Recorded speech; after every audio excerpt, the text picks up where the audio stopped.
So let's begin to chew what has become our major conversation for tonight on the program. You know that what we deal with on the program is your biggest political stories. So we'll bring them and dissect them for you. So let's get started, everyone, shall we? As part of efforts to reposition the All Progressives Congress ahead of the National Convention and the 2023 general elections, the party has inaugurated a 9-member National Reconciliation Committee.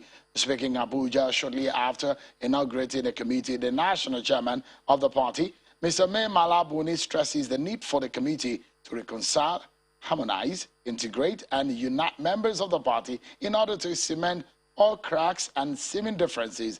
The committee, which is chaired by a former governor of Nasarawa State, Senator Abdullahi Adamu, and Mr. Moses Adeyemo, a secretary, are saddled with the responsibility of conducting appropriate engagement between identified groups in each state where there are disputes, with a view to bringing about genuine reconciliation and establishing lasting peace and unity in the party.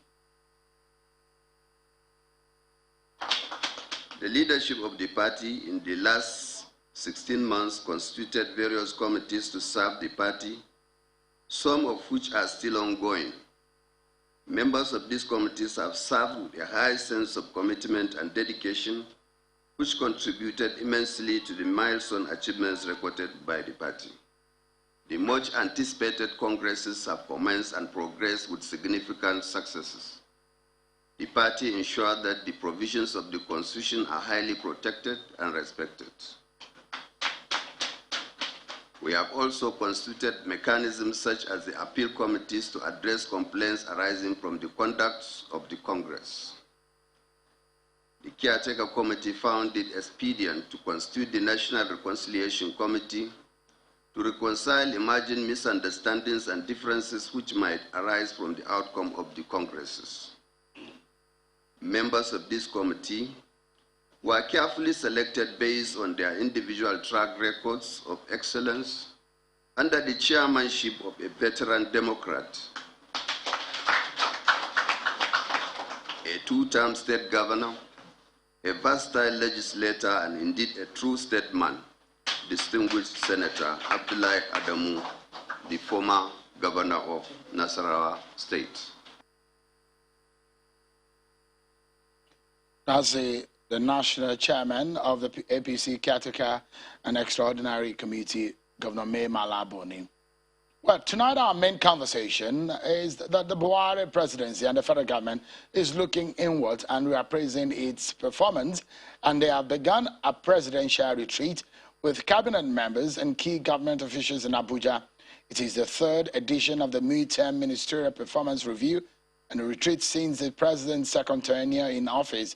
1 year since the last presidential retreat, ministers, permanent secretaries, and top government officials are back in this crucial stock-taking exercise at the State House in Abuja. The president highlighted some notable accomplishments, set new targets, and addressed disconnect. Take a listen to President Buhari. Welcome you all to the Midterm Ministerial Performance Review retreat organized to assess progress made towards the achievement of the 9 key priorities of this administration to achieve our ambitious plans and bring several ministerial deliverables back on track for completion by 2023. We would have to make concerted efforts to refocus our activities to deliver on projects which were delayed as a result of the pandemic. Progress made in the year 2020 also illustrated the need for setting up intermediate targets to address the disconnect between MDA, deliverables, and key macroeconomic priorities.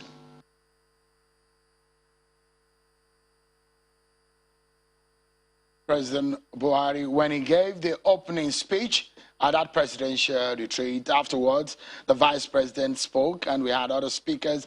We also had officials of the British government who also was part of it, and some other international officials who were part of that meeting, plus also some Nigerians eminent Nigerians who were part of that meeting. So let's dissect for you some of the issues raised.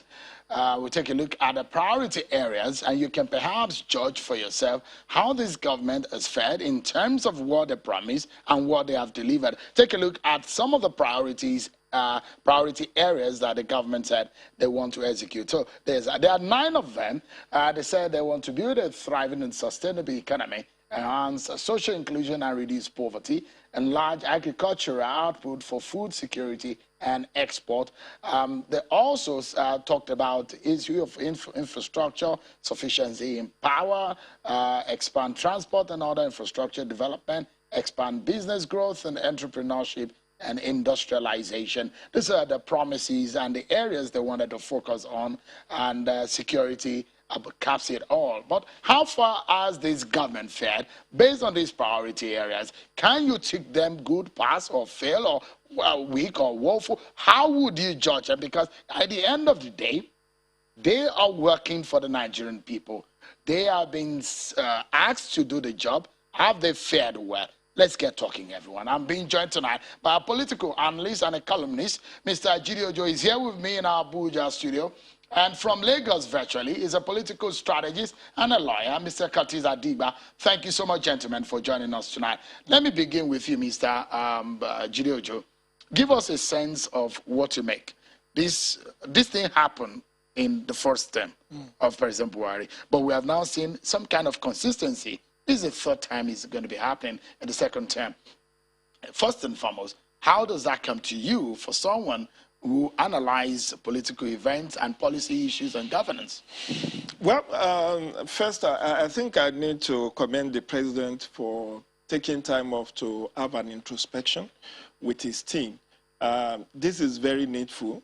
I belong to the media and then the civil society, but you know, we always have periodic retreat, staff retreat, where you go and reflect how you have done, where, you know, areas you need to strengthen your performance. Each of the staff, you know, there's what is called annual performance review.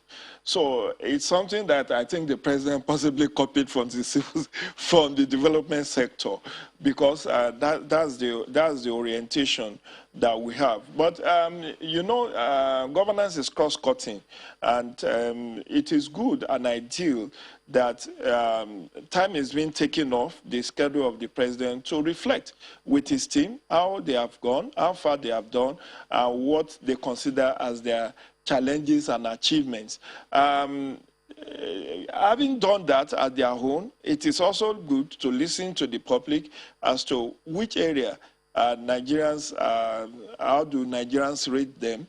And I think the presidency actually needs to sponsor or, you know, do a opinion polling about his rating. In U.S., you hear of the rating of the president, presidential rating. Joe Biden, usually periodic.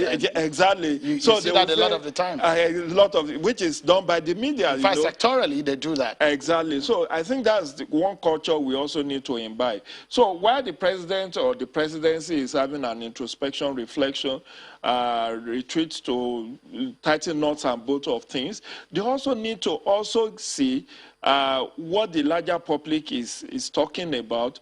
What are people's reflection of their performance? Because sometimes when you have this kind of retreat, nobody will say among the ministers that he has not performed.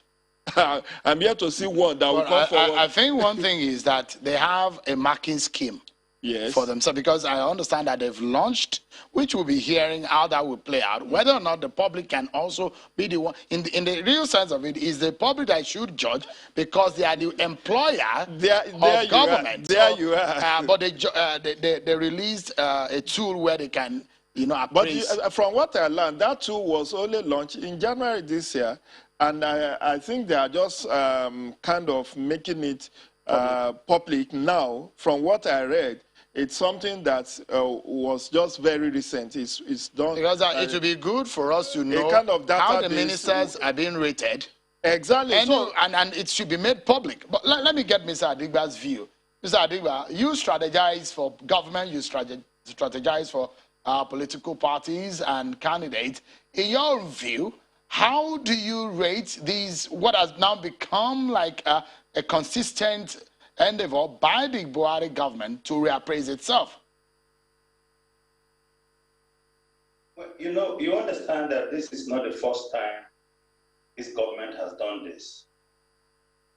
In 2019 and also in 2015, shortly before he assumed power, the president held a meeting like this with some of his potential ministers, and after the appointment again, he met with some of the ministers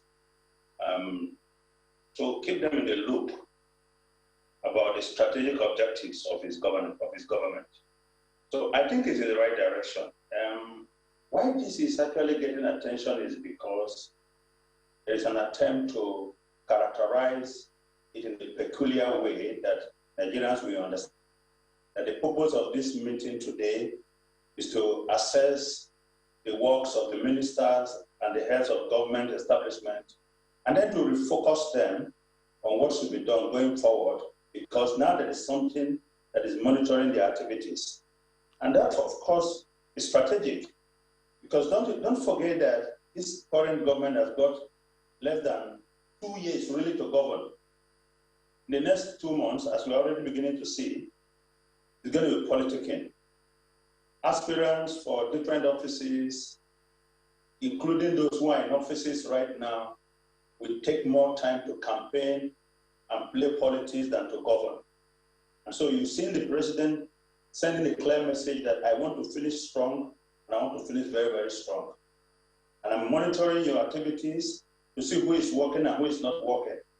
And the clear message there is that if the president, for instance, feels that you're not doing enough, then you could be taking off the cabinet as quickly as possible so that those who can focus on the job can come in. So it's a good thing he has done. So before I come back to the studio here in Abuja, let me ask you, Mr. Adigba. So I listened and I watched the retreat, the beginning, where the president spoke, the vice president also spoke. We heard from a few other people. But if you look at the speech of the president and that of the vice president, one thing was critical.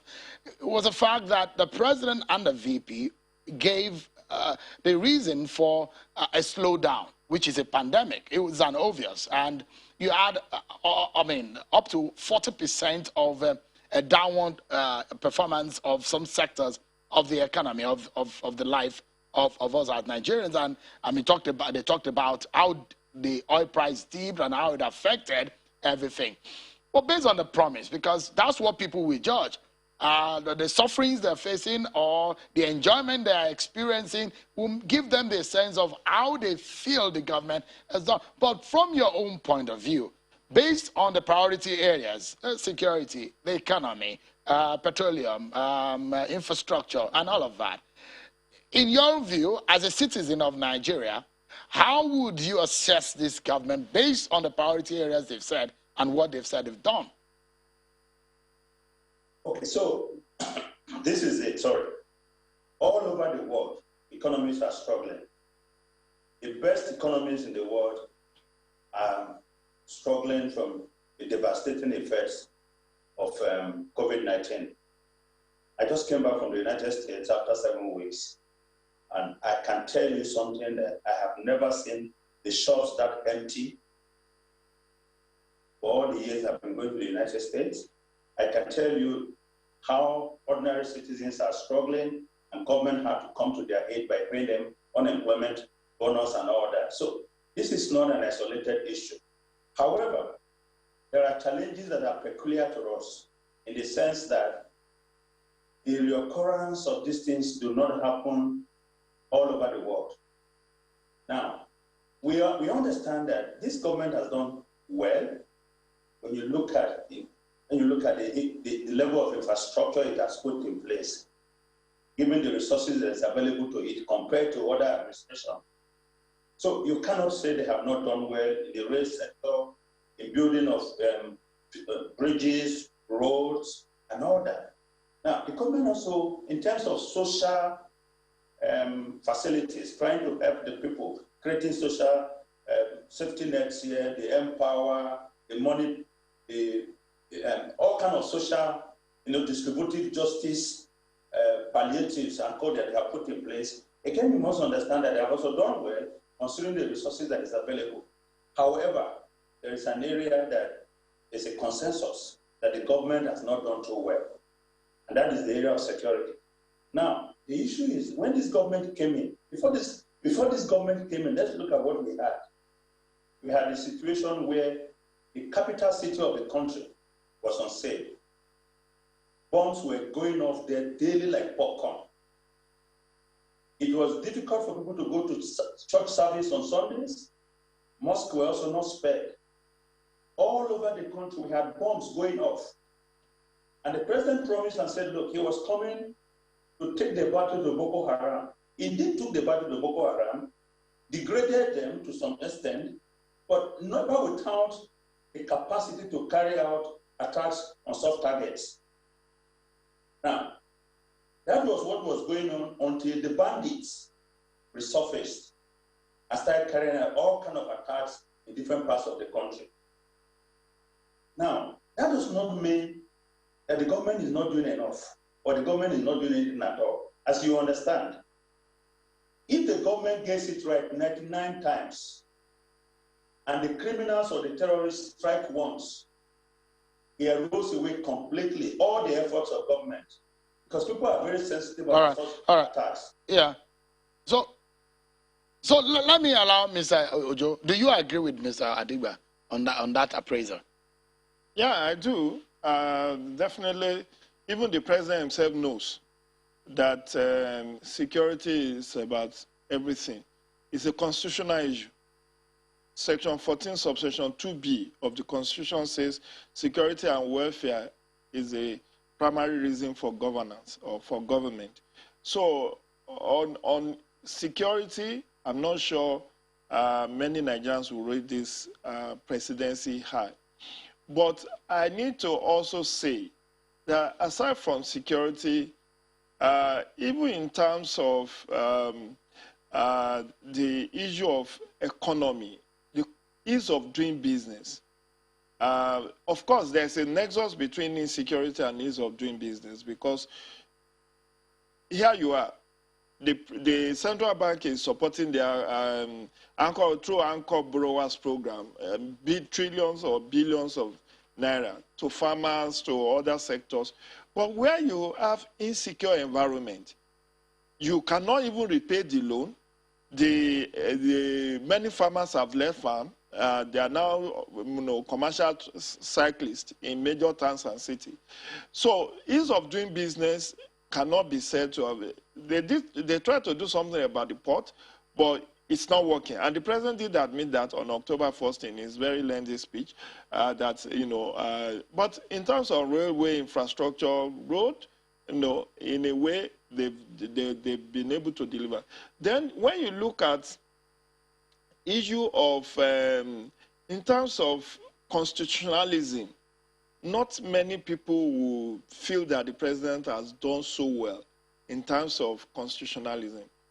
But I must say that the challenge of governance in Nigeria cannot be 100% put at the doorstep of the president. Like he said in his October 1 speech, I still refer to that many Nigerians thought governance in Nigeria is about president and presidency. It goes beyond that. There are 3 tiers of government. There are 3 arms of government. So if you don't have horizontal and vertical collaboration. One area, because we need to also bring government into this conversation and ask them straight and direct questions on this, hearing from people who have analyzed the matter. But quickly, before we go now, the issue of the performance of the ministers. What do you think? The president changed a few ministers around. Are you seeing any of that kind of thing happening? Well, we saw the change of guard in two ministries, Ministry of Power, and then Agric on September 1. But that is not far-reaching. I was here on that day where we talked about, you know, a lot more shake-up being expected. I think beyond and above the shake-up of the service chiefs, the Chief of Defense Staff and even the National Security Advisors, not many people will feel that they are on top of their game. But it is not for me to judge. Like you said, I wish we are also, as members of the public, allowed to see the marking scheme. What are the, because already government is making alibi for the failure by saying COVID-19. But before COVID-19, we also know that the economy wasn't doing too well. The economy was struggling. But like my colleague in the Lagos office said, it's not peculiar to Nigeria that we have this kind of, you know, tardiness about economic recession and all of that. So, but a lot more is expected. I think what Nigerians are usually suffering from is the challenge of expectation. It's not that's not the right word. Not over expectation, but we hope too much. We've put too much trust in government. And government alone cannot solve all the problems. All right. But like I said, the key factor, irrespective of how we judge or how we score or rate each of the ministers, all right, what is critical is that vertical and horizontal collaboration. All right. Because a tree does not make a forest. Let me get that same view, for that same question from you, Mr. Adigba. The ministers, do you see any kind of shakeup after this retreat? Quickly. Well, we don't have the matching screen, so we don't know what the president is looking at. But if you ask me as a personal, if you ask for my personal view, I will tell you that I think some ministers are not doing well. You don't even hear anything about them.